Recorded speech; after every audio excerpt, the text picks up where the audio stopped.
तर त्यो यदि डिचिँदै थियो र त्यो विधि मिश्रै ठाउँमा अब्जेक्सन भयो कि भएन गृहमन्त्रीजीको र त्यो अब्जेक्सन हुँदै भएन र परिणाम के भयो भन्ने हो भने त्यो समग्र संगठनको शान्ति सुरक्षामा यसले पार्ने असर, यसले पार्ने प्रभाव। अब एआईजी को पद सृजना भए पश्चात ती एआईजी को मार्फतमा कतिजना डीआईजी को पद सृजना गर्नुभएको छ यहाँ त बताउनु भएन। अहिले नै नियतवश जे गरिएको छ यसले चाहिँ सिंह नेपाल प्रहरीको संरचनाको चाहिँ मोरल चाहिँ घटेको छ, मोरल गुमेको छ। अनि यस्तो मोरल नभएको प्रहरीले अनि देशको शान्ति सुरक्षा गर्छ। यो कारणले प्रभाव के भयो, परिणाम के हुँदैछ? मुलुकको शान्ति सुरक्षाको जिम्मा लिएको नेपाल प्रहरी जो चेन अफ कमान्डले चल्छ, एउटा हायरार्कीले चल्छ, एउटा अनुशासनले चल्छ, त्यसलाई भत्काउने काम कुनै व्यक्तिलाई चाहना भयो, उनको नियत भयो कुनै एकजना व्यक्तिलाई आइजिपी भोलि बनाइहाल्नुपर्छ, अहिले यो गरिहालौँ। किन गरिहालौँ? अहिले नै सरकार समयमा सचिएन भने मुलुक सरकारले होइन सडकले सञ्चालन गर्नुपर्दा के होला? यस्ता कुरातिर म ध्यान आकर्षण गराउन चाहन्छु। आजको यो प्रसङ्ग हाम्रो मन्त्रीजीले, हाम्रो सचिवजीले अनि अहिले भर्खरै आउँदा 6-8जना डीआईजी थप्नु पर्ने के कारण होला? 6 महिनाको निम्ति पनि सुरक्षा दृष्टिकोणले हामीले रणनीति बनाउन नसक्नेले देशमा पैदा हुँदै गएको छ एउटा सुरक्षा सङ्कट देखा परेको छ। हिजो पूर्वमा घटेको घटना सहितले हामीले कसरी गर्छौँ भने किन नपर्खिएको? कसका लागि, केका लागि? एउटा व्यक्तिका लागि? यो सबै विधि पद्धति प्रक्रिया कानुन संविधान सबै मिच्ने पुरा नितान्त व्यक्ति र स्वार्थसित सम्बन्धित छ। यो प्रस्ताव, यो विधि, यो पद्धति, यो प्रक्रिया कहाँ गएर टुट्यो? किन टुट्यो?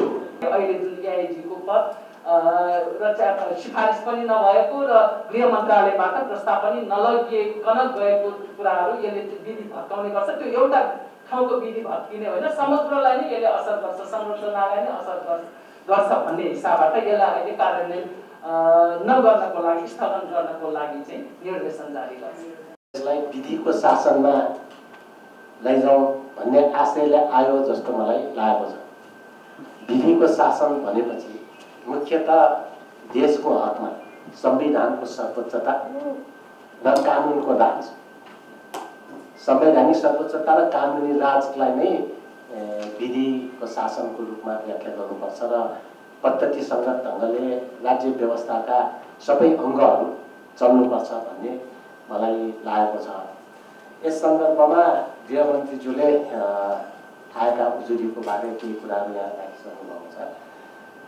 तर मलाई के लागिरहेछ भने अहिलेको यो जुन एआईजी थपको कुरा आयो त्यसमा विधिको शासन कायम भयो कि भएन भन्ने प्रश्न चाहिँ उठ्यो। किन उठ्यो भने सबैभन्दा पहिलो कुरा त अघि गृह सचिवज्यूले भने जस्तै हाम्रो संविधानको कुनै पनि धारामा सङ्घीय राजधानीको व्यवस्था छैन। यद्यपि काठमाडौँ सङ्घीय राजधानी हो, सङ्घीय राजधानी भए पनि त्यहाँ भनिएको छैन। र अब प्रधानमन्त्रीज्यूले त बराबर सङ्घीय भन्ने शब्दलाई नै आग्रह पूर्वाग्रह राखेको जस्तो गरी व्याख्या गर्ने गरेको छ। राज्यको अङ्ग के हुन् भन्ने सम्बन्ध पनि अब गलत व्याख्या पनि गरेको पाइन्छ। कर्णाली प्रदेशको सन्दर्भमा आउँदा प्रशासनिक एकाइ भनियो भनेर नेपालका प्रेसमा धेरै कुराहरू आए र पछि त्यसको स्पष्टीकरण दिने क्रममा उहाँको एउटा आलेख पढ्ने मौका पाइयो। त्यसमा चाहिँ मैले प्रशासनिक एकाइ भनेको होइन तर राज्यको अङ्ग चाहिँ भनेको हो भने वास्तवमा राज्य भनेकै के हो भन्ने सन्दर्भमा प्रधानमन्त्री जस्तो गरिमामय पदमा रहेको व्यक्तिबाट राज्यकै परिभाषा नबुझेको चाहिँ प्रमाणित हुन्छ। किन भन्दा भारतमा हेर्नुभयो भने तपाईँले राज्य भन्नाले उत्तर प्रदेश, बिहार, अमेरिकामा हेर्ने हो भने राज्य भन्नाले न्युयोर्क, त्यस्तै अब विभिन्न क्यालिफोर्निया होइन। स्टेट भनेको त तपाईँको जहाँ विधायकी कार्यकारी र न्यायिक अधिकार सम्पन्न हुन्छ त्यो नै स्टेट हो। त्यसकारण केन्द्रमा केन्द्रीय राज्य सत्ता हुन्छ, प्रदेशमा प्रादेशिक राज्य सत्ता हुन्छ। प्रदेशमा पनि प्रदेश सभा छ, मुख्यमन्त्रीको कार्यपालिका छ, न्यायपालिका छ, उच्च अदालतको रूप।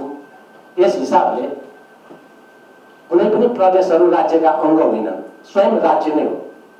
खालि केन्द्रीय राज्य साझा राज्यको रूपमा रहन्छ, प्रदेशहरू एउटा स्वायत्त प्रदेशका रूपमा रहन्छन् भन्ने हो।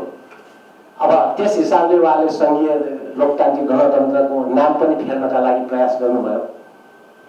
यस्ता कयौँ कुराहरूलाई हेर्दा उहाँका कुराहरू नै अस्पष्ट देखिएको अवस्था त छ नै। र अब यहाँ पनि मैले विधिको शासनको कुरा किन गरेको भने गृहमन्त्रीज्यू र गृह सचिवज्यूले प्रश्नका साथ भन्नुभयो अध्यादेश मुख भएको छ।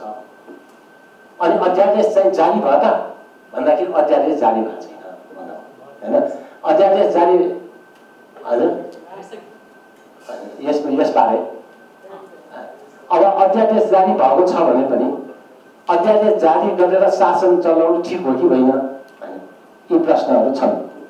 त्यसैले मेरो विचारमा संसद चाहिँ चल्ने बेला भइसकेको अवस्था छ। संसद चल्ने चाहिँ समय भइसक्यो हिउँदे अधिवेशन। अनि यस्तो अवस्थामा विभिन्न अध्यादेशहरू जारी भएको पाइन्छ।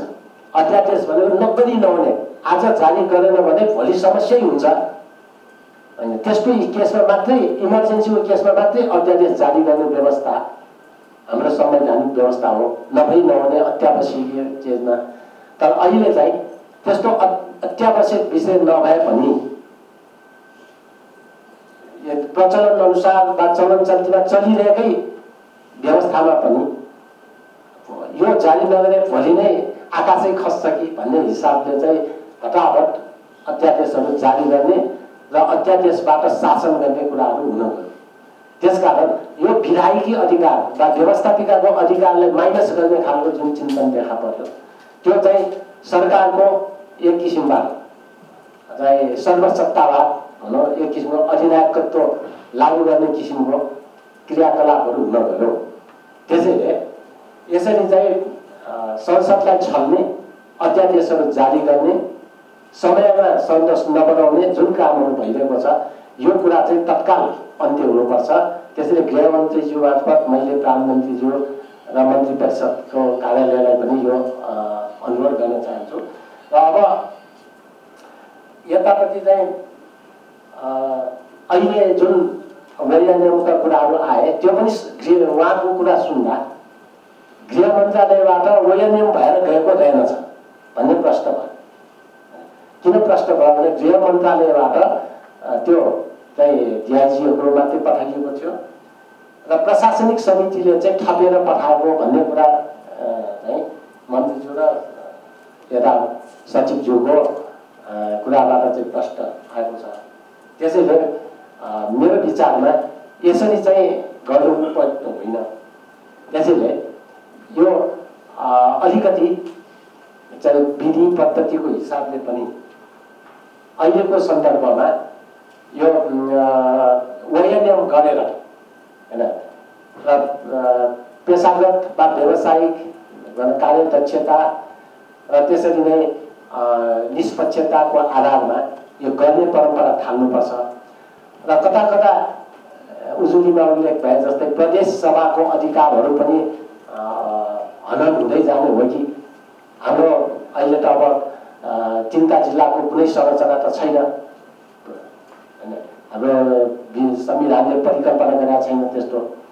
अब प्रदेश अन्तर्गत नै काठमाडौँ, ललितपुर, भक्तपुर सबै जिल्लाहरू पर्छ।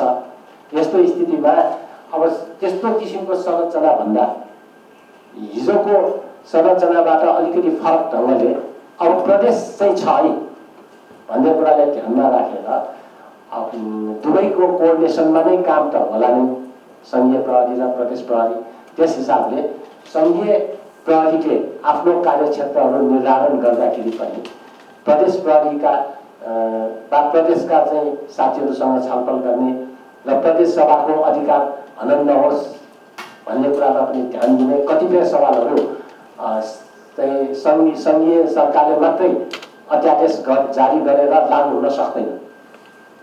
किन भन्दाखेरि प्रदेश प्रहरीको कार्यक्षेत्रभित्र पर्ने पनि कतिपय कुराहरू हुन्छ। दुईटैको चाहिँ सूचीमा पर्ने अधिकारहरू पनि हुन्छन्। यस हिसाबले यो प्रदेश प्रहरीका सन्दर्भमा भएका व्यवस्थाहरूलाई समेत दृष्टिगत गरेर र प्रदेशले हेर्ने के हो, काठमाडौँ बाहेक मात्रै प्रदेशले हेर्छ भनेर भनिएको छैन कहीँ पनि। त्यसले गर्दाखेरि यस्ता कुराहरूमा समन्वयमै काम गर्नुपर्ने आवश्यकता रहन्छ। सङ्घीय प्रहरीको सुपरभाइसी त रहन्छ नै, तर पनि यस ढङ्गले यस हिसाबले अब चाहिँ अगाडि बढ्नको लागि मेरो चाहिँ मुख्य कुरा चाहिँ के हो भनेदेखि अध्यादेशबाट शासन हुनु भएन र दोस्रो कुरा चाहिँ निष्पक्षता र प्रशासनिक व्यावसायिक दक्षताका आधारमा काम हुनु पर्यो। लाइक डिसलाइकको आधारमा सरकारमा हुँदाखेरि चाहिँ कसैलाई चाहिँ आवश्यकता पर्यो ठ्याक्क पद सृजना गरिहाल्ने, कसैलाई आवश्यकता परेन पढ्ने खारेज गर्ने। विगतमा निकै धेरै डिआइजीहरू थियो होइन, ती डिआइजीहरू आधाको सङ्ख्या झन्डै घटाइयो। अहिले फेरि थप्ने प्रस्ताव हो। त्यसकारण चाहिँ कार्यान्वयन ठिक ढङ्गले भएन। प्रहरी सङ्गठनको सङ्गठन र व्यवस्थापनका कुराहरू कसरी गर्ने भन्ने सन्दर्भमा एउटा ठोस निर्णय नभइकन त्यस्तो किसिमको चाहिँ नीति कार्यान्वयन नगरियोस् भन्ने कुरामा ध्यान दिनुपर्छ भन्ने मलाई लाग्छ। मेरो कुरा यति नै हो। धन्यवाद। प्रदेश संरचनामाथिबाट लाग्दैपछि तपाईँले त कानुनको लोलो पोतो ऐन कानुनका सबै कुरा गरेर फेरि अध्यादेशमा ल्याएपछि अनि त्यसबाट जस्टिफाई गर्न खोज्नु भएको छ। तर मैले बुझेको कुरा के छ भन्दाखेरि अहिले नेपाल प्रहरीको मोरल छैन। तपाईँ हेर्दा एउटा व्यक्तिको कुरा हो, एउटा एआइजी होला, तलब खाला, गाडी उडाला, अलिकति वरिपरि सेक्युरिटी लिएर हेर्ला, राज्यका निम्ति त्यो थोरै भए पनि थप बोझ त हो, त्यो थप बोझ हो, थप अतिरिक्त खर्च हो। तर त्योभन्दा बेसी चाहिँ दुई ब्याजलाई क्रस दुईटा भर्याङ चढाएर लिएर गएर तपाईँले नेपाल सरकारले डिआइजीमा लैजाने र अधैर्यतापूर्वक फेरि अहिले एकदम भविष्यको त्यो पनि मूल नेतृत्व आइजीलाई टार्गेट गरेर अहिले नै नियतवश जे गरिएको छ यसले चाहिँ सिङ्गो नेपाल प्रहरीको संरचनाको चाहिँ मोरल चाहिँ घटेको छ, मोरल गुमेको छ। अनि यस्तो मोरल नभएको प्रहरीले अनि देशको शान्ति सुरक्षा गर्छ? होल राष्ट्रको शान्ति सुरक्षाको प्रश्न कि एकजना व्यक्तिलाई पदमा पुर्याउने कुरा मुख्य हो?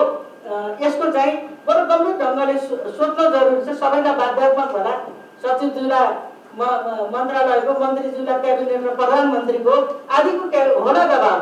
तर एकचोटि राष्ट्र बनेर सोचौँ, देश बनेर सोचौँ र देशको सिङ्गो शान्ति सुरक्षाको कुरा सोचौँ। मोरल नभएको प्रहरीले कसरी गर्न सक्छ? केही समय पहिले एसएसपीमा यस्तै गरेको बरुवामा एकदम अगाडिका नम्बर भएका मान्छेले अपमानित फिल गरेर राजीनामा दिएको कुरा छ। त्यहाँसम्म पुर्याउँदा त राज्यको ठुलो लगानी होला नि, एउटा ठुलो सुरक्षाका निम्ति जनशक्ति होला नि। त्यही ढङ्गले अहिले हुन गयो भने के हुन्छ? असाध्यै सरकार र गृह मन्त्रालय अस्थिर जस्तो देखा परेको छ।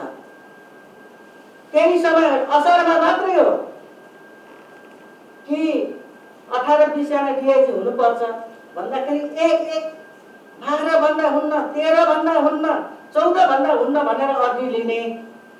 अनि अहिले भर्खरै आउँदा 6-8 जना डिआइजी थप्नुपर्ने के कारण होला?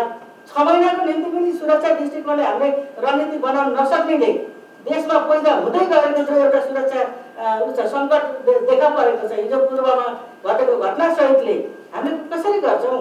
त्यसरी कमसे कम सरकारले आफ्नो 5 वर्ष कार्यकाल मानेर काम गर्न 5 वर्षको रणनीति त बनाउनुपर्छ। चाहे त्यो सुरक्षाको होस्, चाहे त्यो प्रशासनिक होस्, चाहे न्यायिक होस्। सके हामीले 40-50 वर्षको बनाउनुपर्छ, एउटा बाटो कोरेर अगाडि जानुपर्छ। भएन भने 5 वर्षको त एउटा रणनीति बनाउनुपर्छ नि। धेरैजना एआइजीको दरबन्दी थियो, केही मान्छे एआइजी भएर जाने आकाङ्क्षामा थिए। डिआइजीहरू नबनिकन डिआइजीबाट रिटायर भयो। हामी देखि यही सरकारको कार्यकालमा।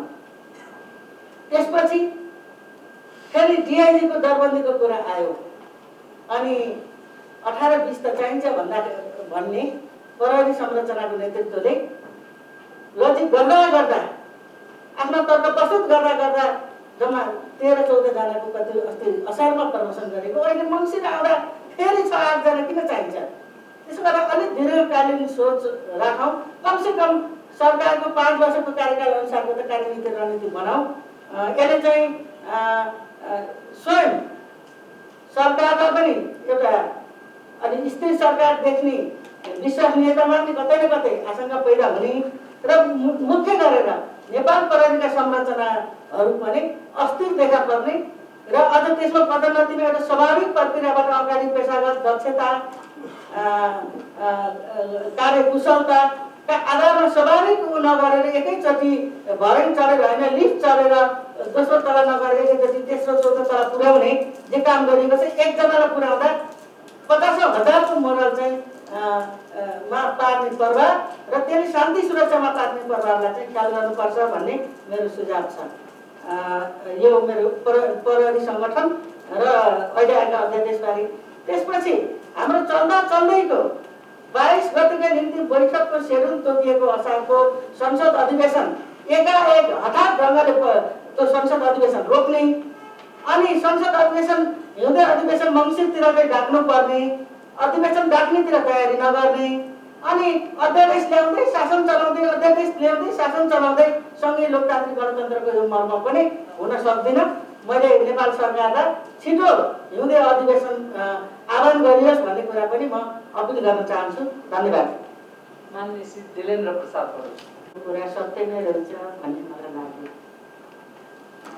मैले सुनेको थिएँ, म त पढेको थिएँ कि प्रहरी नेपाल प्रहरीको सङ्गठन संरचना गृह मन्त्रालयको सिफारिसमा नभएको तर फेरि क्याबिनेटभित्रको प्रशासनिक समितिबाट चाहिँ निश्चित व्यक्तिलाई टार्गेट गरेर चाहिँ एउटा दरबन्दी थपियो। त्यो क्याबिनेटमा पनि छलफल गरेन भन्ने पनि मैले सुनेको थिएँ। अहिले आइपुग्दाखेरि चाहिँ त्यो सत्य भएको कुरा चाहिँ मलाई अनुभूत भयो। मिडियाले सत्य नै समाचार सम्प्रेषण गर्नुभएको चाहिँ उहाँहरूलाई म धन्यवाद पनि दिन चाहन्छु। तर यो अहिले जति नै अहिले पछि गएर तर्क बनाए पनि कारणहरू बनाए पनि यो अहिलेको एआइजीको पद चाहिँ व्यक्ति केन्द्रित गरिएको हो भन्ने कुरामा कुनै दुविधा छैन। किनकि हाम्रो आइजी यही हुनुहुन्छ, उहाँका मातहतका मान्छेहरू एआइजी हुनुहुन्छ केही। अहिले नेपाल प्रहरीमा एआइजी हुनुहुन्छ। अनि मैले के सुनेको थिएँ भने 2 ब्याच जुनियरबाट हिजो यस्तै एउटा सत्ताको दुरुपयोग नै भन्नुपर्छ यसलाई प्रयोग गरेर अनि डिआइजी बनाइएको भन्ने कुरा पनि त्यति बेला मिडियामा आएको थियो। आइजी बन्ने बेला अहिले नेपाल प्रहरीमा डिआइजीबाट एकैचोटि आइजी बनेको र आइजी बनेपछि बल्ल 3 जना एआइजी बनेको तथ्य हामीलाई पनि जानकारी छ। ठिक त्यही बेला पनि अलिअलि चर्चामा चाहिँ अलि सत्ताको पावरमा भएकाहरूका फेरो समाएर चाहिँ अनि त्यही 2 ब्याच पछाडिकोलाई आइजी बनाउने प्रयास पनि गरियो भन्ने कुरा पनि मिडियामा आएको थियो। सत्य नै होला।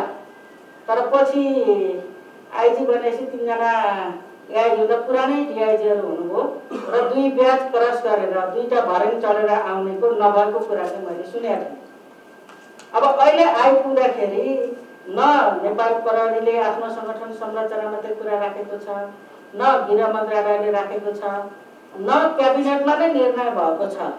प्रशासनिक समितिमा लगेर पुष्ट एउटा थपियो भनेर सुनेको कुरा चाहिँ सत्य रहेछ। यो प्रकारले यो निर्णय चाहिँ निकटस्थ आफ्ना निकटका मान्छेहरूलाई केन्द्रमा राखेर दुराशायुक्त भावनाले थपिएको पद हो। यसो भन्न चाहिँ अब कुनै हेजिटेसन छैन। मैले चाहिँ यो होला कि नहोला भन्ने थियो, ठिक त्यही रहेछ। अहिले पछिल्लोचोटि सिफारिससम्म राखेर त्यसैले यो गलत नियतबाट गरिएको छ। मेरो चाहिँ नम्बर 1 मा। नम्बर 2 अहिले जुन ढङ्गको संरचना बनाइयो उपत्यकामा संसारभरि संविधानमा राजधानी लेखे पनि नलेखे पनि राजधानी एउटा विशेषता हुन्छ। तर अहिले आएर र 3टा जिल्ला अलिक विशेष भए बनाऊ भन्ने कुरासित सैद्धान्तिक हिसाबले सहमति हुन सकिन्छ। तर 3टा जिल्लाका नेतृत्वको लागि एआइजी बनाइएको भन्ने कुरासित कन्भिन्स हुन सक्दिनँ म चाहिँ सक्दिनँ। नम्बर 2। नम्बर 3, अब 3टा जिल्लाले संघीयताको महसुस गर्न नपाउने भए। अन्य सबै चिजमा संघीयता छ। राजनीतिक संरचनामा उपत्यकामा 15 सङ्घीय निर्वाचन क्षेत्र हुँदा 30वटा प्रदेश निर्वाचन क्षेत्र छन् र 3 नम्बर अहिलेको बागमती प्रदेशमा प्रतिनिधित्व गर्नुहुन्छ। त्यो यथावत हुन सक्ने न्यायिक हिसाबले चाहिँ उच्च अदालत छ, संघीयताको मर्म अनुरूप यद्यपि न्यायपालिका हाम्रो केन्द्रित छ, त्यो पनि हुन सक्ने। अनि अरू यहाँ सङ्घीय कार्यालयहरू धेरैवटा छन्। यहाँ सङ्घीय कार्यालय छन्, जिल्ला कार्यालय छन्, अनि प्रदेशका कार्यालयहरू छन्। अनि अरू निकायका प्रदेशका कार्यालय काठमाडौँ उपत्यकामा हुन सक्ने, त्यो चाहिँ संघीयताको मर्म अनुरूप परिचालन हुन सक्ने। तर यो नेपाल प्रहरीको नसक्ने भन्ने कुरा पनि मलाई चाहिँ त्यति धेरै संविधान, कानुन र अरू हुने अनि सुरक्षाको पाटो नहुने भन्ने कुराले म कन्भिन्स हुन सकिनँ। अब अहिले प्रदेशहरूले आफ्ना राजधानी तोके। हाम्रो बागमती प्रदेशले पनि आफ्नो राजधानी तोकेर अनि हेटौडा लग्यो। अब यो नेपाल प्रहरीको संरचनाले अब उपत्यकामा प्रदेशको उपस्थिति आवश्यक नभएको कुरा देखाउँछ। यदि त्यसो हो भने अहिले काठमाडौँ महानगरपालिकाको भविष्यपार्टीमा 7वटा प्रदेशका मुख्यमन्त्री र 7वटा प्रदेशका प्रदेश प्रमुखहरूका निम्ति आलिशान भवनहरू बन्दैछन् अरबौँ खर्च गरेर। त्यसले यदि यो कुरा सत्य हो भने त्यसको औचित्यता पुष्टि हुन्न। यसर्थ यो कुरा नितान्त व्यक्ति र स्वार्थसित सम्बन्धित छ। यसलाई हामी संविधानको, कानुनको एकदम लेपन लाउने कुरा चाहिँ मतलब एकदमै त्यो पोतेर पनि त्यो बिस्तारै उक्किन्छ नि। यही सेतो माथि रातो लाइन भने त्यो सुक्छ र उक्किन्छ। ठिक उक्केको अर्थमा चाहिँ मैले बुझेँ यसलाई चाहिँ। त्यसैले निश्चित निकायहरू काठमाडौँ उपत्यकाका सङ्घीय प्रहरीले हेर्ने कुरा बनाउन सकिन्छ। तर प्रदेश प्रहरीको उपस्थिति नै शून्य बनाउने कुरा चाहिँ यो संविधानको मर्मसित मेल खान्न। यसलाई करेक्सन गर्नुपर्छ। के लिने हो? अपराधका के छ हाम्रो संविधानले तोक्दिया छ हैन? अरू सबै प्रदेश मन्त्रालय अन्तर्गतका थुप्रो कार्यालय उपत्यकाभित्र छन्। अनि सुरक्षाको प्रहरी प्रदेश प्रहरीको इकाइ चाहिँ यहाँ बस्नुहुन्न, टिक्नुहुन्न, हुनुहुन्न भन्ने कुरा चाहिँ यो मेल खान्न। जसरी अहिले अध्यादेश लिएर गरिएको छ, अब अहिले त ल्याउनु भएको छ, अब यो चाहिँ आउँदाखेरि हाम्रै समितिमा आउँछ। यो चाहिँ बिल्कुल मेल खान्न। त्यसरी बरु हामी छलफल गरेर गर्न सक्छौँ के हो। यहाँ सङ्घीय राजधानी भएको भएर त्यससितका सम्बन्धित निकायहरू, मन्त्रालयहरू, अरू सरकार राख्ने त्यस्ता कार्यालयहरूको सुरक्षा र अपराध अनुसन्धान आदि इत्यादिका कुरामा कति हेर्ने सङ्घीयले भनी त हुनुपर्छ।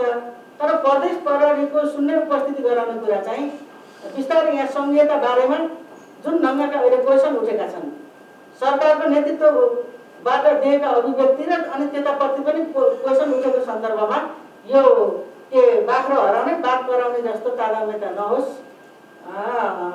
र अब यो संसद अधिवेशन सुरु हुँदाखेरि आउनेमा चाहिँ सकेसम्म सरकारले नै करेक्सन गरेर ल्याओस् भनेर मैले आग्रह गर्न चाहन्छु। र भएको छ, संविधान बनाएका छौँ। यो संविधानको पालना हामीले गर्न सकेनौँ र संविधान अन्तर्गत रहेर हामी आफैले बनाएका कानुन, ऐनहरू, नियमहरू हामीले पालना गर्न सकेनौँ भने यो मुलुकको अवस्था के हुन्छ? म त्यतातिर वास्तवमा गम्भीर हुन म आग्रह गर्न चाहन्छु। मुख्यतः शासन सञ्चालन गर्नेहरूलाई म आग्रह गर्न चाहन्छु, यी सरकारलाई। संविधान करिने अवस्थामा छ, हामी प्रारम्भमै छौँ, यसको व्यवहारको प्रारम्भिक अवस्थामै छौँ। हामी यसलाई यति ढङ्गले खेलवाड गरिरहेका छौँ यो संविधान विधि पद्धतिसित कि यसले ल्याउने परिस्थितिको जिम्मेवार सरकार स्वयं हो। म यो भन्न चाहन्छु, आज जे जति सडकमा निराशाहरू पोखिन थालेका छन् र पद्धतिका विरुद्धमा जुन आवाजहरू उठिरहेका छन्, यसको कारण पनि यो सरकारको स्वेच्छाचारिता र स्वेच्छाचारी ढङ्गले भइरहेका संविधान र ऐन विधि पद्धतिको तोडमोड जुन भइरहेछ त्यसका कारणले पनि हो। यो जिम्मेवारी पनि यो सरकारले लिनुपर्छ। पद्धति आफैमा खराब हुन सक्दैन, तर त्यो पद्धतिको सञ्चालनकर्ताहरू यदि खराब पुगे, नियत ठिक भएन र विधि र पद्धति प्रति सम्मान गर्न सकेनन् ती सरकारमा बस्नेहरूले भने मुलुकको भविष्य ठिक छैन, ठिक हुन सक्दैन। यसको जिम्मेवारी लिनुपर्छ सरकारले। त्यसकारणले यो अहिलेको यो अवस्था, यो अहिलेको यो विषय, यो प्रसङ्ग र यस्तै अन्य कुराहरूमा पनि सरकार चुक्दै गएको छ। म यो दोषारोपण गर्न चाहन्छु। सरकार समयमा सचिएन भने मुलुक सरकारले होइन सडकले सञ्चालन गर्नुपर्दा के होला, यस्ता कुरातिर म ध्यान आकर्षण गराउन चाहन्छु। आजको यो प्रसङ्ग हाम्रो मन्त्रीजीले, हाम्रो सचिवजीले धेरै कुरा प्रस्ताउनु हो। प्रश्न के थियो, के देखियो, के भन्नुभयो मन्त्रीजीले पनि भने हामीले संविधान बनायौँ, संहितामा मुलुक गयो। अब संहितामा गइसकेपछि नेपाल प्रहरी सङ्घमा कति, प्रदेशमा कति र उनीहरूको कार्य सम्पादनको जिम्मेवारी कति र कति अवधि चाहिन्छ। यस सन्दर्भमा हामीले यसै समितिले हामीले प्रहरी समायोजन पास गर्यौँ, हामीले प्रहरीको कार्य सञ्चालन अनुगमन ऐन पास गर्यौँ। त्यो ऐनमा रहेर जस्तो कि जानकारी गराउनु हो मन्त्रीजीले, लामो समय लगाएर ओएनडीएम पास गरियो। ओएनडीएम पास गरेर दरबन्दीको सङ्ख्या पनि तोकियो, अर्थको सहमति लिइयो होला, सबै प्रक्रिया पुरा भयो होला, निकै समय लगाउनु हो, मेहनत गर्नुभयो। अब यो ऐन अन्तर्गत रहेर त्यो गरिएको मेहनत अनुसार जस्तो कि यहाँले जानकारी गराउनु दुवैजनाले, सचिवजी र मन्त्रीजीले, उहाँहरूले आवश्यक सङ्ख्या यति हो, ऐन र कानुन अनुसार हामीले बनाएको ऐन र एमलाई पारित गरिसक्यौँ, यस अनुसार यो भनेर प्रस्ताव भयो। तर यो प्रस्ताव, यो विधि, यो पद्धति, यो प्रक्रिया कहाँ गएर टुट्यो, किन टुट्यो भन्दा क्याबिनेटको प्रशासन समितिमा गएर यो के नै विधि र पद्धति यो गर्नुपर्ने भन्ने ढङ्गको आदेश आयो। अनि तपाईँहरू सबै त्यसो सहभागी बन्नुभयो, गृहमन्त्रीजीले भन्नुभयो सायद, अनि हाम्रो पुरै गृह मन्त्रालय बोल्यो त त्यसो भए त्यसको कार्यान्वयन त्यो लाग्नुभयो। तर एउटा कुरा चाहिँ थाहा भयो के भने त्यो प्रमोसनको प्रक्रिया पनि भयो तर टुङ्गिएको छैन, यो जानकारी पनि भयो। मलाई के लाग्छ भने हामी कति गम्भीर त्रुटि गरिरहेका छौँ भने दुई-तीनवटा किसिमले। एउटा त यो संहितास्थ सम्बन्धित विषय पनि हो। अब हामीले कुन संरचनामा ल्याउने कुरा हामीले ऐन बनाएको भन्दा त भिन्न कुरा भइ नै हाल्यो। त्यसकारण ऐन संशोधन गर्ने ढङ्गले अध्यादेशको बाटो पनि दिनुभयो, यो पनि गलत भयो। एकातिर संसद चलिरहेको अवस्था थियो, त्यसलाई त बन्द गरियो, त्यसलाई त बन्द गरियो। अब यी विधि र कानुनहरू संशोधन गर्ने बाटो र पद्धति र ठाउँ भनेको फेरि संसदै हो। आउँदै थियो, अधिवेशन त आउला नि त, अब ठुलो चाड हो। जतिसुकै भने यदि संविधान मान्ने हो भने संविधानले दिएको सीमाभित्र अधिवेशन त चलाउँदा आइहाल्छ त, यो मङ्सिरमै सुरु गर्नुपर्छ भने किन नपर्खिएको, कसका लागि, केका लागि? एउटा व्यक्तिका लागि? यो सबै विधि पद्धति प्रक्रिया कानुन संविधान सबै मिच्ने? योभन्दा गम्भीर त्रुटि के हुन सक्छ? यो त त्रुटि भयो भयो। म भन्छु यो त्रुटिका कारणले प्रभाव के भयो, परिणाम के हुँदैछ? मुलुकको शान्ति सुरक्षाको जिम्मा लिएको नेपाल प्रहरी जो चेन अफ कमान्डले चल्छ, एउटा हायरार्कीले चल्छ, एउटा अनुशासनले चल्छ, त्यसलाई भत्काउने काम कुनै व्यक्तिलाई चाहना भयो, उनको नियत भयो कुनै एकजना व्यक्तिलाई आजीवी भोलि बनाइहाल्नुपर्छ, अहिले यो गरिहालौँ, किन गरिहालौँ अहिले नै? त्यसो हो भने त्यसको पनि पद्धति छ, त्यो पनि संशोधनको मार्फत आउँछ। त्यो पनि ऐन संशोधनको बाटोमा आएर केही दिन पर्खेर सबै सहमत हुँदाखेरि सायद यो ठिक हुन्छ भन्ने पो हुन्थ्यो कि किन त्यो बाटो जान आवश्यक ठानिएन?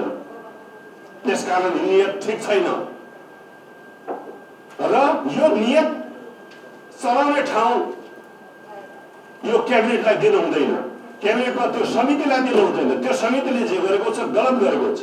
यसको प्रभाव एउटा अनुशासित संस्था जसले मुलुकको शान्ति सुरक्षाको पहिलो जिम्मेवारी जसले लिएर बसिरहेछ उनीहरूको मोराल माथि के असर पर्यो हेर्नु हो कि होइन। आज अब भोलिको सुनिश्चित भइसक्यो। अब यो यसले पार पाउने हो, यसले पूर्णता पाउने हो भने त अब नयाँ आइजी पनि सकिया जस्तो अवस्था हुन थाल्यो। सबै त्यो बुझे अनि कसले कसलाई त्यस अनि के हुन्छ मुलुकको अवस्था। यो मुलुक यो सञ्चार के अरे यो प्रशासन समितिमा बस्ने सीमित व्यक्तिहरूको होइन, यो हामीहरूको पनि हो, जनताको पनि हो। यत्रो बलिदानपछि आएको यो मुलुकसित खेलवाड गर्न पाइँदैन, यो मुलुकको कानुनसित खेलवाड गर्न पाइँदैन, गलत भएको छ। म यसको विरोध गर्न चाहन्छु र यसलाई करेक्सन गर्नुपर्छ भन्छु। म यसलाई करेक्सन गर्नुपर्छ। यो ज्यादती गर्ने छुट दिन हुँदैन। मैले सुनिरहेको छु अहिले के भयो त भन्दा अहिले धेरैमा उखुस मुखुस भइसक्यो। सिनियर अधिकृतहरू मुखामुख गर्दैछन्, बोल्न सकेनन् होला, उजुरी कहीँबाट आइराख्या होला, तर कुरा त सत्य आयो नि। र सत्य कुरा फेरि थप के हो भने माननीय मन्त्रीजीले अहिले भन्नुभयो हामीले पठाएको त ओएनएम स्वीकृत भएको ओएनएम अनुसार थियो, ऐन र विधि प्रक्रिया अनुसार थियो। तर त्यो यदि विधि नै थियो र त्यो विधि मिश्रित ठाउँमा अब्जेक्सन भयो कि भएन गृहमन्त्रीजीको, र त्यो अब्जेक्सन हुँदै भएन र परिणाम के भयो भन्ने हो भने त्यो समग्र संगठनको शान्ति सुरक्षामा यसले पार्ने असर, यसले पार्ने प्रभाव मैले बचाउनु पर्छ, यो संगठन मैले बचाउनु पर्छ भन्ने नेतृत्व राजनीतिक रूपमा लिएर गृहमन्त्रीजीले नै गर्नु। गृहमन्त्रीजीले त्यति बेला मलाई लाग्छ यो गलत भएको हो, यसले संगठन सञ्चालनमा प्रतिकूल असर पर्दैछ, म यो मान्दैन भन्नु पर्थ्यो। म माननीय सभापतिजी मार्फत सोध्न चाहन्छु हाम्रो माननीय मन्त्रीजीलाई, तपाईँहरूले त्यो कुरा भन्नुभएको भएन। म त्यो ठाउँ भइदिए भए साँच्चै भन्यो भने यो गलतलाई रोक्थेँ म। र रोक्ने दुईटा बाटो छन्। पहिला त भन्नुपर्छ यो गलत भयो, मैले ल्याएको प्रस्तावभन्दा गलत भयो।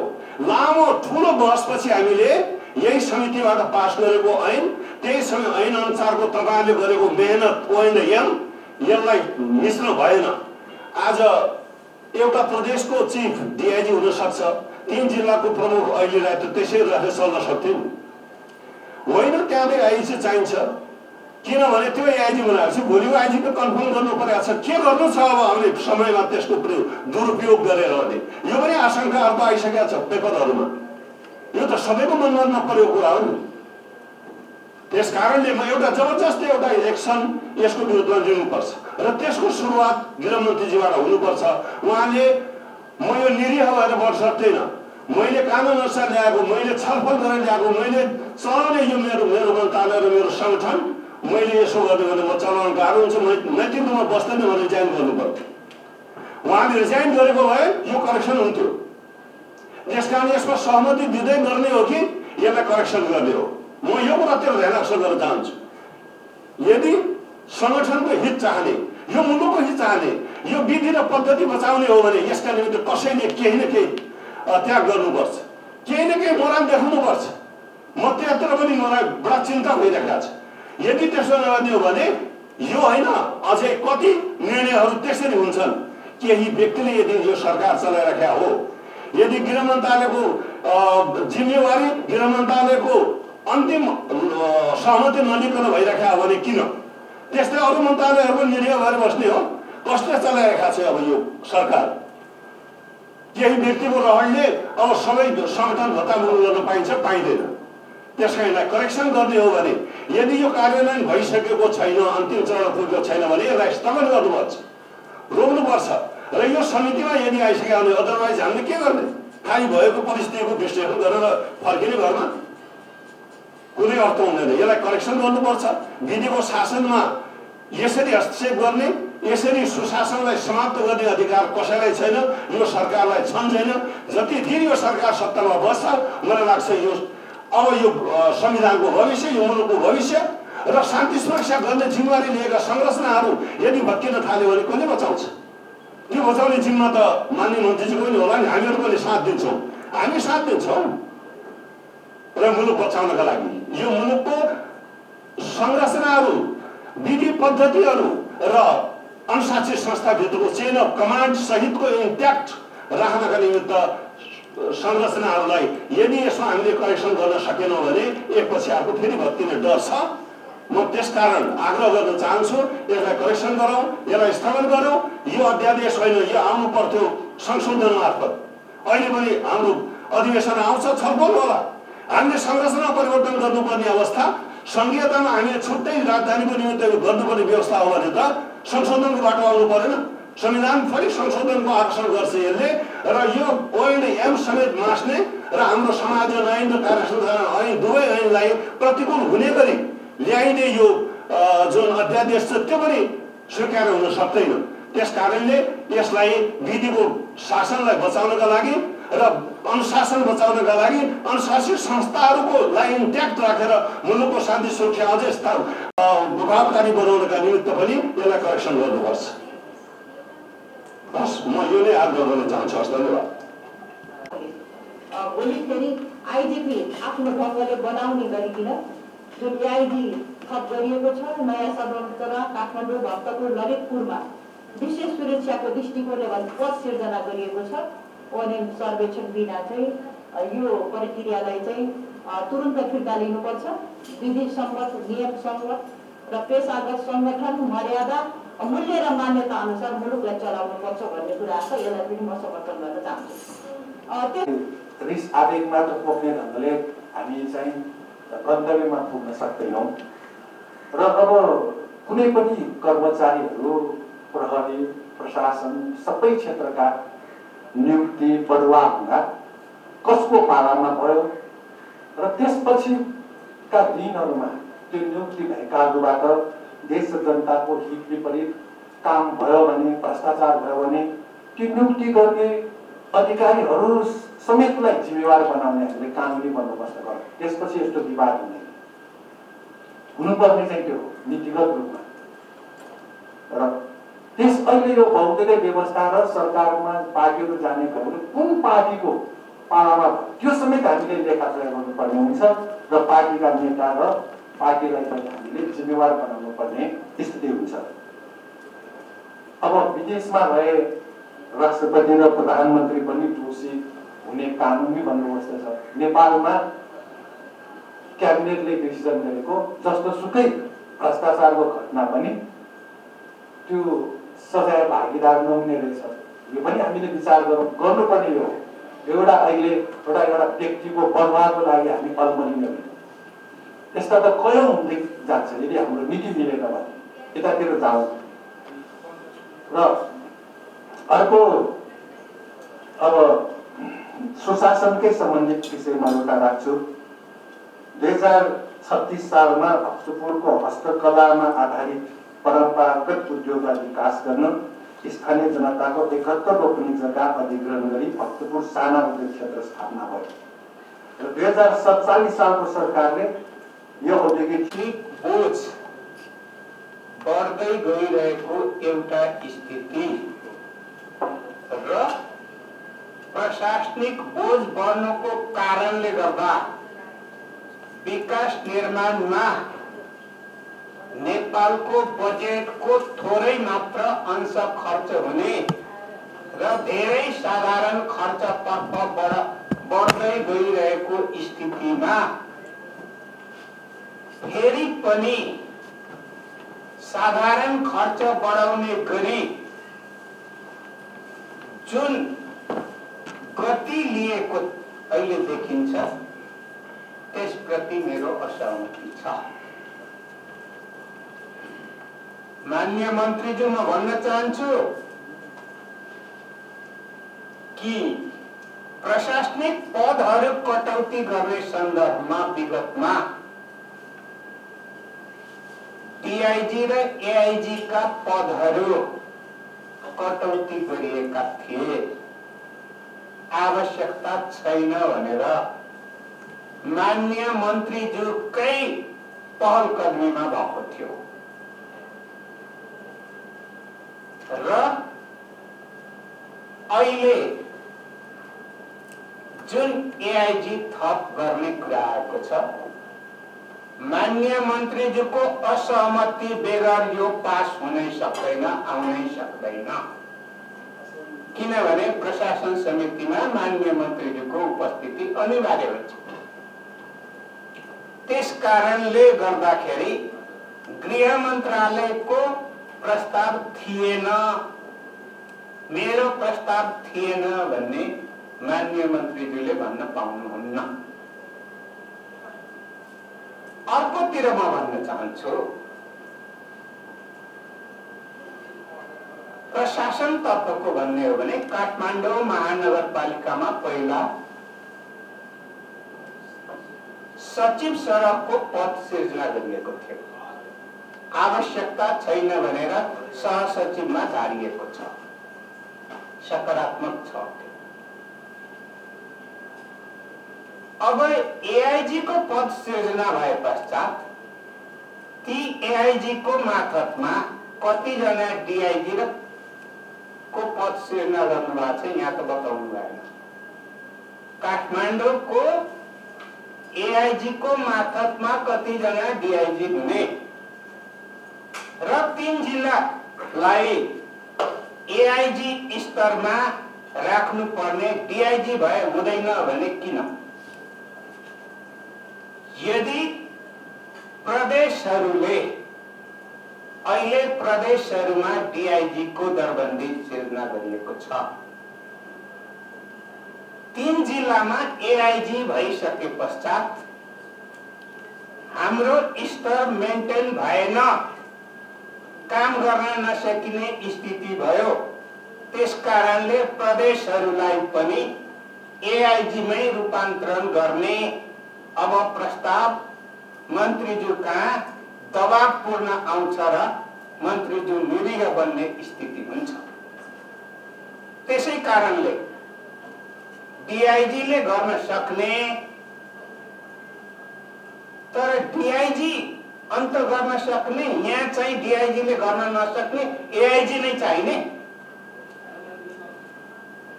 हो। यसको तर्कसङ्गत चाहिँ उत्तर आवश्यक पर्छ। त्यसै कारणले गर्दा म अहिले देखिरहेको छु कि मलाई के लागिरहेछ भने निरीह बन्दै प्रशासनिक खर्च बढाउँदै अनि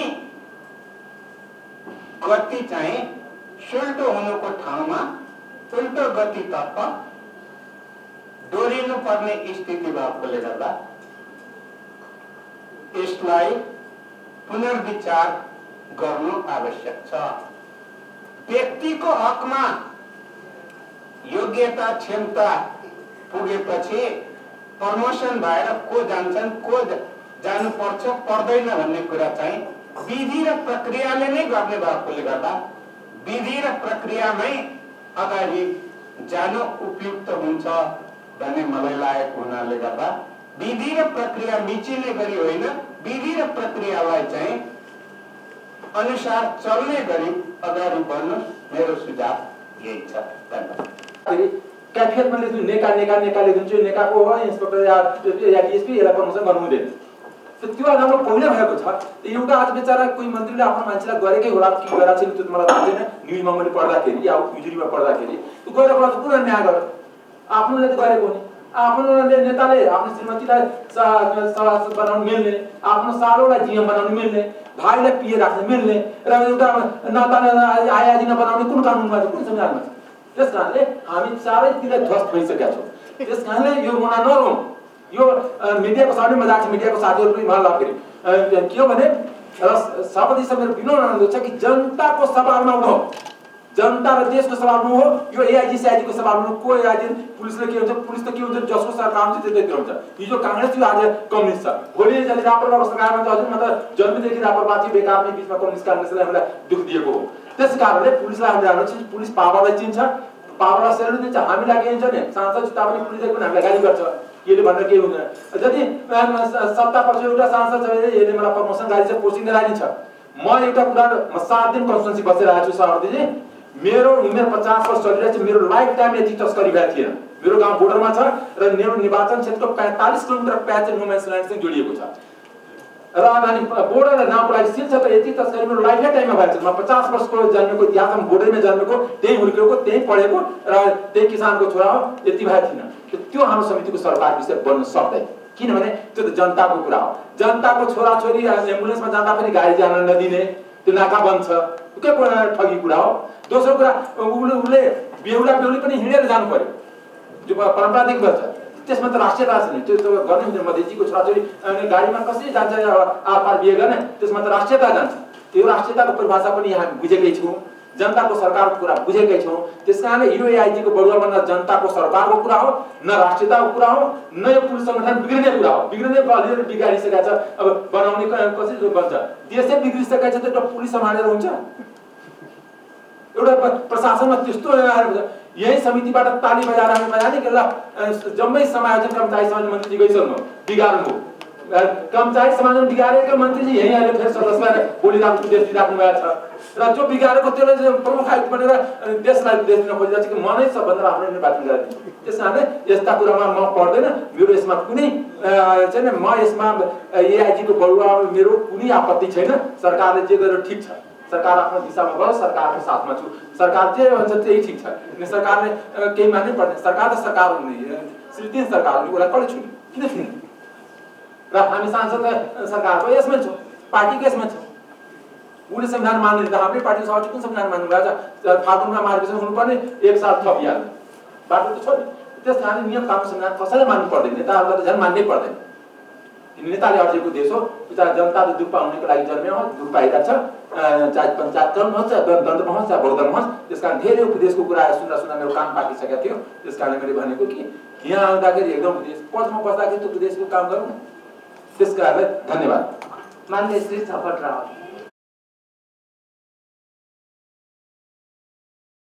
गाउँ भागिसक्यो, सिमानलाई मार। अनि गाउँको सिमानाको लागि सबैले खोजिदिएर गाउँ सकिसकेका थियो। गाउँमै थिएन तर सिमानाको खोजीमा सबै थिए। आज यो एआइजी को आदेश आएर विकृति भएको हो कि विगत केही वर्षदेखि विकृति विसङ्गति? यदि सरकारले कुनै पद क्रिएट गर्छ त्यो आफैमा विधिसम्मत र ट्रान्सपेरेन्ट छ भने त्यसमा प्रश्न उठ्दैन। तर यस्ता त गृह मन्त्रालय सुरुदेखि गरिरहेका छ, चाहे जुनसुकै सरकारको पालामा हो। डिग्रीको फरक छ। मैले बारम्बार संसदमा भनेको थिएँ कि नेपाल पुलिस युनियन नेकपा प्रहरी भएको छ। यसमा कुनै ग्रुपलाई ठेस पुग्यो होला, त्यस कारणले आज एजेन्डाको विषय बन्यो। त्यो एसपीको प्रमोसनको बेलामा जुन अनि 1 नम्बरको एसपीलाई नगरिकन 7 नम्बरको इन्सपेक्टरबाट डीएसपीको प्रमोसन भएछ, त्यो कहिले पनि समितिको एजेन्डाको छैन। समिति आफैमा एउटा बायस तरिकाले चलिरहेको छ। मेरो आफ्नो ठम्ब्याइ छ, मेरो आफ्नो भनाइ। किनभने यस्ता त कति अन्याय भएछ। यदि अन्याय भएछ, यदि गृहमन्त्रीजी भन्नुहुन्छ यो अध्यादेश मात्र अथवा यो पद मात्र क्रिएट भएछ, नागरिकता विधेयकमा पनि गृहमन्त्रीजीको सिग्नेचर थिएन। रक्षा मन्त्रीको सिग्नेचरबाट नागरिकता विधेयक समितिमा आएको मलाई जहाँ तक सम्झना छ। त्यसकारण सम्बन्धित मन्त्रालयले नगर्ने बित्तिकै सरकारले किन क्याबिनेट सिस्टममा प्रधानमन्त्री हलिनुहुन्छ। मन्त्रीले आफ्नो, यदि मन्त्रीले प्रधानमन्त्री जान सकेन भने जति बेला पनि बाटो खुला हुन्छ, ढोका खुला हुन्छ र यहाँनिर जाँदा हुन्छ या प्रधानमन्त्रीको यसमा। त्यस कारणले यसमा यदि अध्यादेश लागेको छ भने प्रधानमन्त्रीजीको स्वीकृति छ कि छैन हामी त्यो बुझ्नुपर्ने। प्रधानमन्त्रीको अनुसार क्याबिनेटमा भएको होइन अथवा गृह मन्त्रालयले जुन एआइजीको प्रमोसन रहेछ त्यो भएकै छैन। र हरेक देशमा क्यापिटलको लागि विशेष व्यवस्था हुन्छ। जस्तै दिल्लीमा पनि दिल्ली पुलिस छ। इभन महाराष्ट्रको कुरा हुन्छ, महाराष्ट्र पुलिस अन्तर्गत मुम्बई छैन। मुम्बई पुलिस छुट्टै छ, महाराष्ट्र पुलिस छुट्टै छ। जस्तै कर्नाटक पुलिसको अन्तर्गत त्यो छैन, बेङ्गलोर छैन, बेङ्गलोर पुलिस छुट्टै छ, त्यहाँ पुलिस कमिसनर हुन्छ। त्यो डाइरेक्ट किनकि जहाँ लो एन्ड अर्डर क्राइमको सिचुएसन हुन्छ त्यसलाई स्पेसल खालको व्यवस्था हुन्छ। त्यसमा पनि मलाई आश्चर्य लाग्दैन, किनकि दुनियाँमा त्यो भएको छ। कुनै जरुर प्रदेशको मात्र छैन। प्रदेश त कस्तो भने म आफ्नै प्रदेशको मेरो उहाँलाई भने पनि थिएँ, उहाँ गइसक्नुभयो। अनि प्रदेशको सम्पूर्ण बजेट जम्मा 1 अरब बजेट मन्दिरमा मस्जिद बनाउनमा छ र बाँकी बजेट पोखरीको सौन्दर्यीकरणमा छ।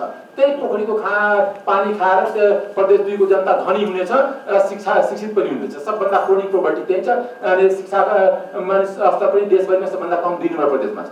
त्यो संविधान त हामी चाटिसकेका छौँ, विधि प्रक्रिया चाटिसकेका छौँ, जुनसुकै पनि पार्टीको जुनसुकै सरकार हुन्छ। अब त्यो संविधानै रहने अवस्था छैन। अब सानो सानो पिसमा हामी कुरा गर्दैछौँ कि यो बचाउँ यो आइडी आयो भने देश बच्छ, त्यो आइडी नआयो भने के देश बच्छ? यसको ग्यारेन्टी हामी संविधानसँग छ? या त्यो आइडी भने यो संविधान जान्छ त्यो ग्यारेन्टी छ? किन विकृति विसङ्गति जुन भ्रष्टाचार भएछ, राजनीतिक भ्रष्टाचार र राजनीतिक अनियमितता भएछ र मोनोपोलीले देश चलिरहेछ। अनि मैले विगतमा पनि भनेको थिएँ, केही नेताजीको छोराछोरी जुन पारसभन्दा पनि माथि पुगिसक्नु भएको छ, त्यो कानुनको दायरामा त कहिले आएन नि। त्यस कारणले नेपाल प्रहरीलाई जुन निरी बनाउने काम विगतदेखि भइरहेछ, त्यो देशको लागि सुरक्षा चुनौती हो। यो कुनै पार्टीको लागि कुनै होइन र जनताको जनसरोकार कुरा धेरै कुरामा सरकार असफल छ र त्यसमा प्रमुख प्रतिपक्षको भूमिका पनि त्यतिकै छ। म प्रमुख प्रतिपक्षको सांसद नेताले भन्दैछु, 5 महिनादेखि संसद छैन, प्रमुख प्रतिपक्ष के गरिरहेछ? अधिवेशन बोलाउनु पर्यो, उहाँले सिग्नेचर गर्नु पर्यो। त्यस कारण के भने त चुप म चुप बाँडेर भागभन्डा खाऊ, बाँडेर भागभन्डा सिस्टम जेलसम्म रहन्छ तबसम्म देश र संविधानको पालन हुँदैन। मेरो विचार एकदम क्लियर छ। किनकि यो देश अहिलेसम्म देश बनेकै छैन, संविधानको पालन भएकै छैन। संविधानलाई आफ्नो अनुकूल प्रयोग गर्ने, कानुनलाई आफ्नो अनुकूल प्रयोग हुने नहुँदाखेरि आकाश खस्ने जुन परम्परा छ त्यसले हामी कहीँ पनि पुग्दैन। एउटा त्यस कारणले सामान्य म एउटा घटना सम्झना गर्दैछु, नाउँ भन्दैन।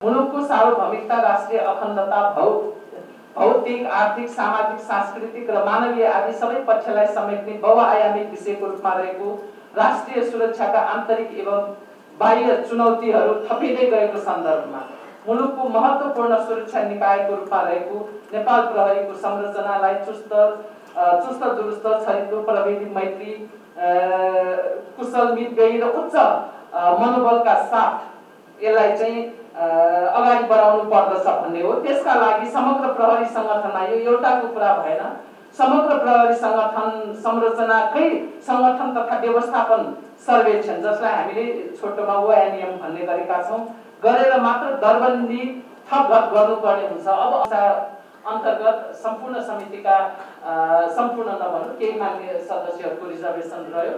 अधिकांश मान्य सदस्यहरूले चाहिँ अहिलेको यो निर्णयलाई स्थगन गरेर सिङ्गो प्रहरी संरचनालाई स्थगनै भन्नु भएन, के हो स्थगन गरेर सिङ्गो प्रहरी संरचनाकै एउटा चाहिँ व्यवस्थापन गर्ने हिसाबबाट जाँदाखेरि नै मुलुकको लागि हितकर हुन्छ। अब हिजो चाहिँ गल्ती भयो, हिजो अब सबै कुराहरू चाहिँ बिग्रियो भनेर हिजो बिग्रियो त्यही नै अब अगाडि बिगार्दै लैजाउँ भन्ने कुराहरू हिजो जे जस्तो भएको भए पनि विगतबाट पाठ सिकेर आगामी दिनमा यसलाई सच्याएर लाने, यसलाई चाहिँ एउटा जिम्मेवार बनाउने दिशामा नै अगाडि जाँदाखेरि राम्रो हुन्छ भन्ने नै चाहिँ अधिकांश समितिका मान्य सदस्यहरूको धारणा रहेको हुनाले त्यही अनुसारले गर्न गराउनको लागि अहिले जुन एआइजीको पद र सिफारिस पनि नभएको र गृह मन्त्रालयबाट प्रस्ताव पनि नलगिकन गएको कुराहरू यसले विधि भत्काउने गर्छ। त्यो एउटा ठाउँको विधि भत्किने होइन, समग्रलाई नै यसले असर गर्छ, संरचनालाई नै असर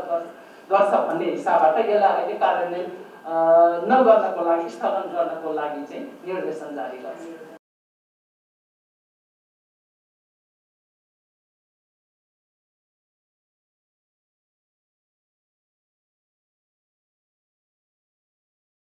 सरकारले जुन अतिरिक्त महानिरीक्षकको जुन पद सृजना गरेको त्यो बेसी गरेको त्यो चाहिँ सरकारले विधि मिच्यो पद्धति प्रक्रिया मिचेर जुन ढङ्गको निर्णय गरे त्यो बेसी भएको छ, त्यसलाई सच्याइयोस्। र यो अध्यादेश पनि जसरी लिएर आयो त्यो पनि बेसी भयो, त्यसलाई पनि करेक्सन गरियोस् भन्ने यहाँ सुझावहरू आयो। र यसले प्रदेशको अधिकारलाई पनि मिच्यो त्यो अध्यादेशले भन्ने पनि यहाँ सुझावहरू आएको छ। र यसमा गृहमन्त्रीले अलि निर्णायक भूमिका खेल्नु पर्यो र गृहमन्त्रीलाई हाम्रो साथ हुन्छ। गृहमन्त्री अडेको भए सायद यस्तो डिसिजन हुँदैन थियो भन्ने माननीय बडुजीले पनि आफ्नो विचार राख्नुभयो। उहाँको यो साथको निम्ति अब यहाँलाई धेरै धेरै धन्यवाद छ। मैले अब अहिले स्पष्ट गर्ने कुराहरूमा अहिले खास केही छ जस्तो लाग्दैन। सरकारको धारणा मैले यहाँ राखिसकेको छु, त्यस कारणले यहाँ फेरि थप भनिराख्नुपर्छ जस्तो लाग्दैन।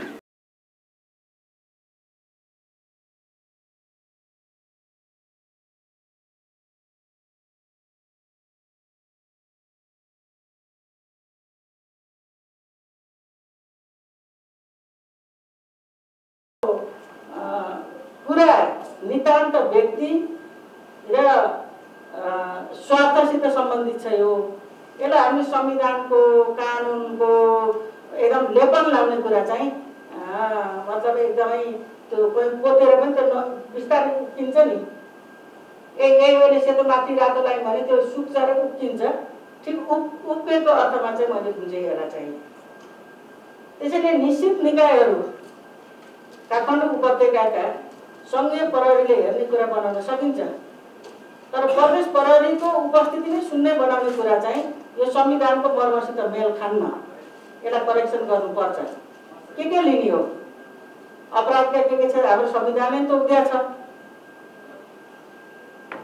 हैन। अरू सबै प्रदेश मन्त्रालय अन्तर्गतका थुप्रो कार्यालय उपत्यकाभित्र छन्। अनि सुरक्षाको प्रहरी प्रदेश प्रहरीको इकाइ चाहिँ यहाँ बस्नुहुन्न, टिक्नुहुन्न, हुनुहुन्न भन्ने कुरा चाहिँ यो मेल खान्न। जसरी अहिले अध्यादेश लिएर गरिएको छ, अब अहिले त ल्याउनु भएको छ, अब यो पनि आउला, आउँदाखेरि हाम्रै समितिमा आउँछ। यो चाहिँ बिल्कुल मेल खान्न। प्रदेश संरचना माथिबाट लाग्दैपछि तपाईँले त कानुनको लोडो पोतो ऐन कानुनका सबै कुरा गरेर फेरि अध्यादेशमा ल्याएपछि अनि त्यसबाट जस्टिफाई गर्न खोज्नु भएको छ। तर मैले बुझेको कुरा के छ भन्दाखेरि अहिले नेपाल प्रहरीको मोरल छैन। यो प्रस्ताव, यो विधि, यो पद्धति, यो प्रक्रिया कहाँ गएर टुट्यो, किन टुट्यो भन्दा क्याबिनेटको प्रशासन समितिमा गएर यो के नै विधि र पद्धति यो गर्नुपर्ने भन्ने ढङ्गको आदेश आयो। अनि तपाईँहरू सबै त्यसो सहभागी बन्नुभयो। गृहमन्त्रीज्यूले भन्नुभयो सायद, अनि हाम्रो पुरै गृह मन्त्रालय बोल्यो त त्यसो भए त्यसको कार्यान्वयन त्यो लाग्नुभयो। तर एउटा कुरा चाहिँ थाहा भयो के भने त्यो प्रमोसनको प्रक्रिया पनि भयो तर टुङ्गिएको छैन। यो जानकारी पनि भयो। मलाई के लाग्छ भने हामी कति गम्भीर त्रुटि गरिरहेका छौँ भने दुई तीनवटा किसिमले। एउटा त यो संघीयतासित सम्बन्धित विषय पनि हो। अब हामीले कुन संरचनामा ल्याउने कुरा हामीले ऐन बनाएको भन्दा त भिन्न कुरा भइ नै हाल्यो। त्यसकारण ऐन संशोधन गरेर ढङ्गले अध्यादेशको बाटो पनि दिनुभयो। यो पनि गलत भयो। एकातिर संसद चलिरहेको अवस्था थियो, त्यसलाई त बन्द गरियो, त्यसलाई त बन्द गरियो। अब यी विधि र कानुनहरू संशोधन गर्ने बाटो र पद्धति र ठाउँ भनेको फेरि संसदै हो। आउँदै थियो अधिवेशन त आउला नि त। अब ठुलो चाड हो। जतिसुकै भने यदि संविधान मान्ने हो भने संविधानले दिएको सीमाभित्र अधिवेशन त चलाउँदा आइहाल्छ त। यो मङ्सिरमै सुरु गर्नुपर्छ भने किन नपर्खिएको? कसका लागि, केका लागि? एउटा व्यक्तिका लागि